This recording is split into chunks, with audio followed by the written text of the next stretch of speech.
Marge is desperately trying to get her family out of her hair so that she can have a girls-only night with her friends to watch their special TV show. Spoiler, the show is hilariously based on a real Netflix show. Stay tuned to find out what it is and to learn some French.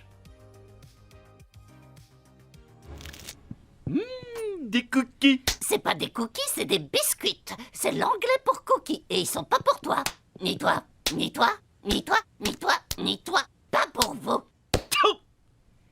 Ces gâteaux sont pour mes copines. Elles viennent pour regarder une émission anglaise classique, historique, en streaming, et aucun de vous n'est invité. Oh, mince alors. Oh. Maintenant, voici une distraction pour chacun de vous. J'ai téléchargé un podcast sur les bières dont on n'entend plus beaucoup parler. Ouh, il y a tout un épisode sur la Lovenbrow. Si vous n'êtes pas contre, j'ai apporté quelques boissons pour lubrifier la soirée. Moi aussi. Et moi donc. Eh bien, en avant toutes. Stay tuned to watch the rest of the clip during the breakdown. Des cookies. C'est pas des cookies, c'est des biscuits. C'est l'anglais pour cookies.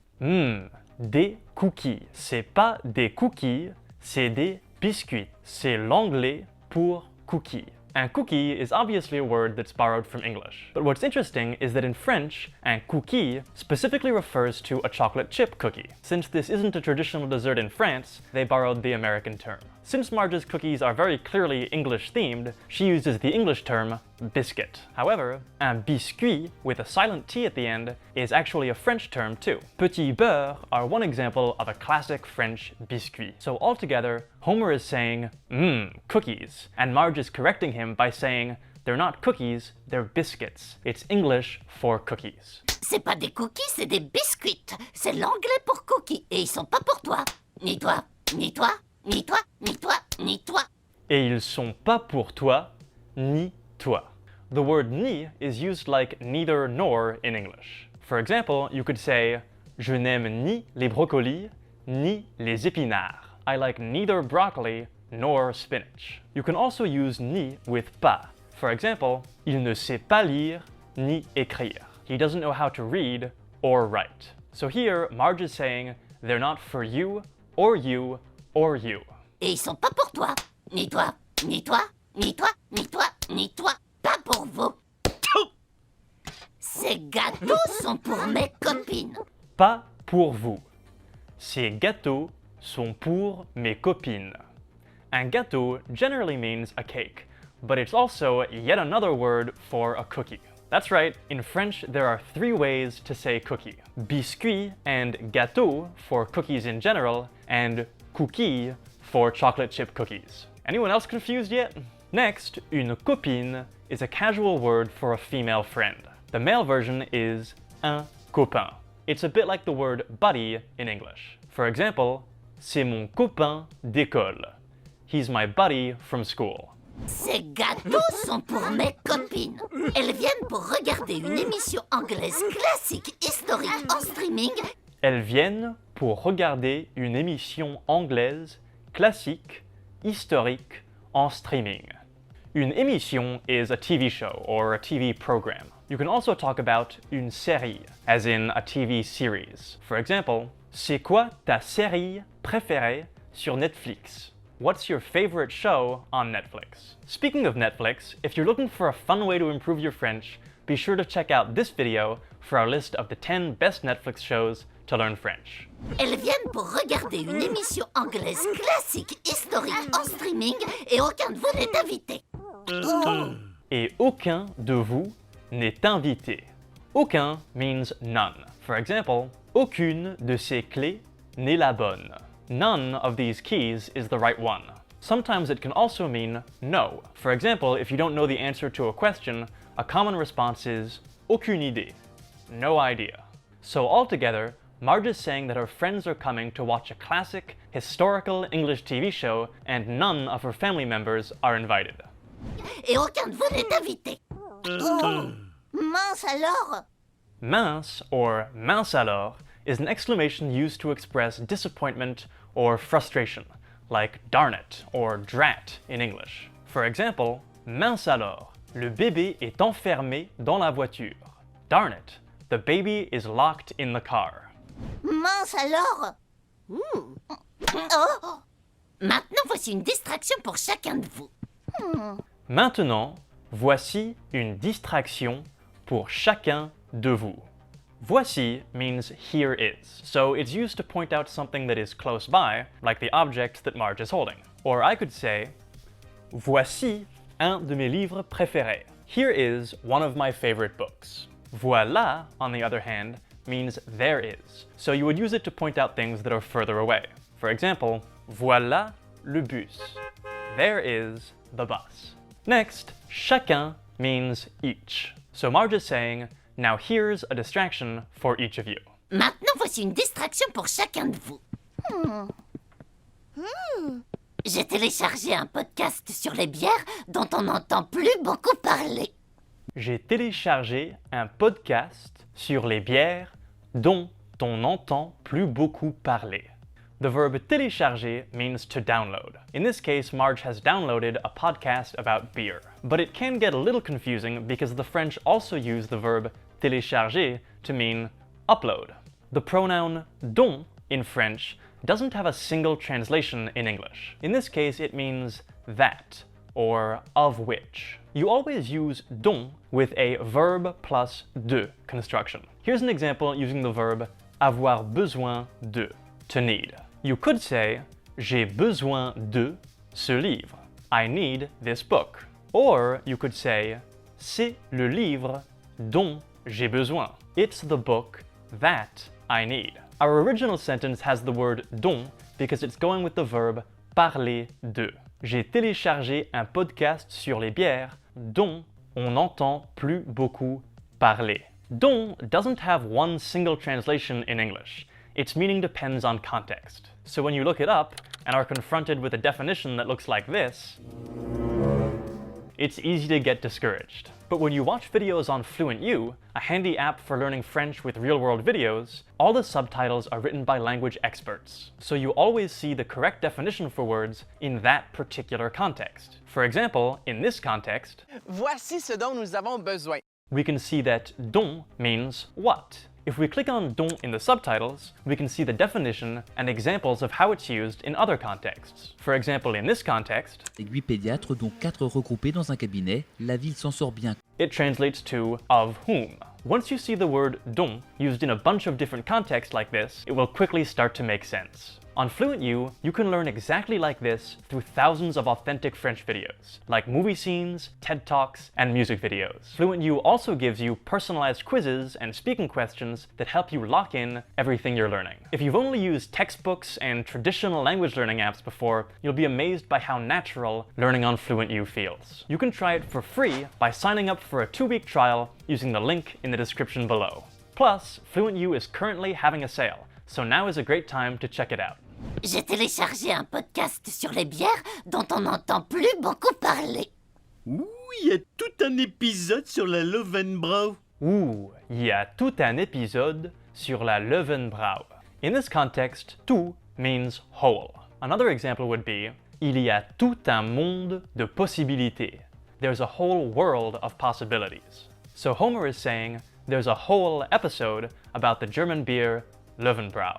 Ouh, il y a tout un épisode sur la Löwenbräu.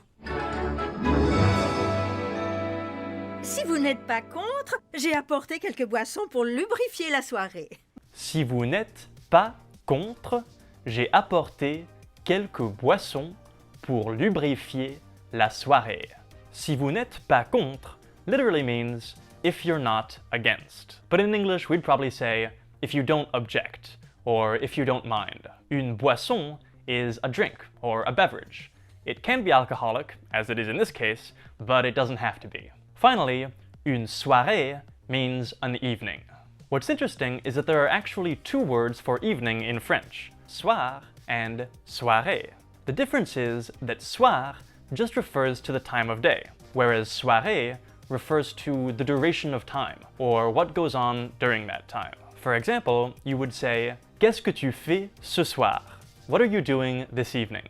But you would say, j'ai passé ma soirée à lire. I spent my evening reading. There's a similar distinction with jour versus journée and an versus année. So altogether, Marge's friend is saying, if you don't object, I brought a few drinks to lubricate the evening. In other words, to make sure everyone's having a good time. Si vous n'êtes pas contre, j'ai apporté quelques boissons pour lubrifier la soirée. Moi aussi. Et moi donc. Eh bien, en avant toutes. En avant toute is the French equivalent of full speed ahead. Both expressions actually come from the order a ship's captain would give to the engine room to set the engines at full speed. You can actually see the words avant and tout on this dial from a ship. If you're enjoying this video, don't forget to subscribe so that you don't miss out on our upcoming videos, like Paul Mirabel's hilarious stand-up bit about going to the gym. Eh bien, en avant toutes. Les dames de Springfield passèrent un merveilleux moment. Les dames de Springfield passèrent un merveilleux moment. Passer is the verb passer conjugated in the passé simple. In this context, passer means to spend time, or to have. So the narrator is saying that they had a marvelous time. And the reason the passé simple is used is because the narration is using a formal, literary tone. The passé simple is always used in literature, but you would never use the passé simple in spoken French. So normally, you would just use the passé composé and say, les dames de Springfield ont passé un merveilleux moment. Les dames de Springfield passèrent un merveilleux moment. Remontant le temps jusqu'à une époque où l'Angleterre était pleine de jeunes filles à marier en corset. Remontant le temps jusqu'à une époque où l'Angleterre était pleine de jeunes filles à marier en corset. The prefix re in French means that something is being done again. For example, revoir means to see again, or remettre means to put something back. So remonter is the verb monter, to go up, plus the prefix re. So it means to go back up. In this case, they're going back up through time, or as we would say, going back in time. Une époque is an era, or a historical time period. For example, l'époque romaine is the Roman era, or Roman times. So altogether, the narrator is saying that the ladies of Springfield are going back in time to an era when England was full of young ladies in corsets to marry. Remontant le temps jusqu'à une époque où l'Angleterre était pleine de jeunes filles à marier en corset, courtisées par des gaillards multiraciaux avec des abdos en béton. Courtisées par des gaillards multiraciaux avec des abdos en béton. Courtiser means to court or to woo. So the young ladies in the TV show are being courted by gaillards multiraciaux, which means multiracial guys. But the term gaillard implies that these men are particularly strong or strapping. And finally, these strapping guys have des abdos en béton. Les abdos means abs. It's short for muscles abdominaux. And le béton is concrete. By the way, if you want to make sure you actually remember all this useful vocab, be sure to download our free PDF review guide using the link in the description. Courtisés par des gaillards multiraciaux avec des abdos en béton. L'écriture de la narration est incroyable. L'écriture de la narration est incroyable. Really, Marge? You're watching this show for the writing? Okay, sure. If you hadn't already noticed, the show that they're watching, Tunnelton, is a parody of a popular show today that has a very similar name. L'écriture de la narration est incroyable. Oh, les hommes peuvent avoir des muscles sur leur poitrine maintenant? La pub dans le podcast de la bière est une pub pour de la bière. Oh, les hommes peuvent avoir des muscles sur leur poitrine maintenant? La pub dans le podcast de la bière est une pub pour de la bière. Une pub means an ad. It's short for publicité, just the way ad is short for advertisement. Notice the words de la in this sentence. In English, we can just say an ad for beer. But in French, you need to have an article. So you have to say une pub pour de la bière. This is the same when you're talking about other general concepts where quantities are not defined. For example, j'ai de l'argent. I have money. Or, il y a de l'eau dans la bouteille. There's water in the bottle. La pub dans le podcast de la bière est une pub pour de la bière. C'est vraiment trop malin. C'est vraiment trop malin.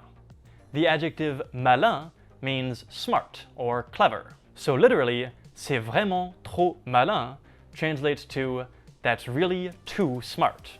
But in this context, trop doesn't really mean too, as in too much of something. It's more of an intensifier like so in English. For example, people will say, c'est trop cool, that's so cool. Although do bear in mind that this is super casual and it's more something a kid or a young person would say. So in the end, c'est vraiment trop malin just means that's so smart. C'est vraiment trop malin. Now that we've broken down the whole scene, it's time to go back and watch it again without subtitles to test what you've just learned. Des cookies. C'est pas des cookies, c'est des biscuits. C'est l'anglais pour cookies. Et ils sont pas pour toi. Ni toi, ni toi, ni toi, ni toi, ni toi. Pas pour vous. Ces gâteaux sont pour mes copines. Elles viennent pour regarder une émission anglaise classique historique en streaming et aucun de vous n'est invité. Oh, mince alors. Oh. Maintenant, voici une distraction pour chacun de vous. J'ai téléchargé un podcast sur les bières dont on n'entend plus beaucoup parler. Ouh, il y a tout un épisode sur la Lovenbrow. Si vous n'êtes pas contre, j'ai apporté quelques boissons pour lubrifier la soirée. Moi aussi. Et moi donc. Eh bien, en avant toutes. Les dames de Springfield passèrent un merveilleux moment. Remontant le temps jusqu'à une époque où l'Angleterre était pleine de jeunes filles à marier, en corset, courtisées par des gaillards multiraciaux avec des abdos en béton. L'écriture de la narration est incroyable. Oh, les hommes peuvent avoir des muscles sur leur poitrine maintenant? La pub dans le podcast de la bière est une pub pour de la bière. C'est vraiment trop malin. Check out this video right here to find out what happens when SpongeBob buys a new pair of pants that could change his whole life. I'll see you over there. À tout de suite.